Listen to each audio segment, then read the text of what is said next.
औज़ुबिल्लाहिमिनश्शैतानिर्रजीम बिस्मिल्लाहिर्रहमानिर्रहीम। अस्सलामुअलैकुम दोस्तों, पिछली वीडियो में हमने नमाज की शराइत पढ़ी थी। नमाज की शराइत में सबसे पहली शर्त है तहारत, यानी पाकी हासिल करना।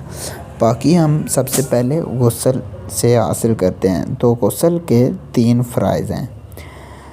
कुली करना, इस तरह कुली करना कि सारे मुंह में पानी पहुंच जाए।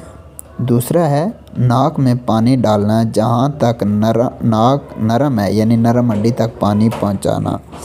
नंबर 3 है सारे बदन पर पानी पहुंचाना, ताकि कोई जगह खुश्क ना रहे। वज़ू में 4 फ़राइज़ हैं। दूसरा पाकी हासिल करने में वज़ू की फ़राइज़ जाता है। तो सबसे पहले है सारा मुंह धोना। दूसरा है कोहनियों समेत दोनों हाथ धोना। चौथाई सर का मसा करना और दोनों पाँव टखनों समेत धोना।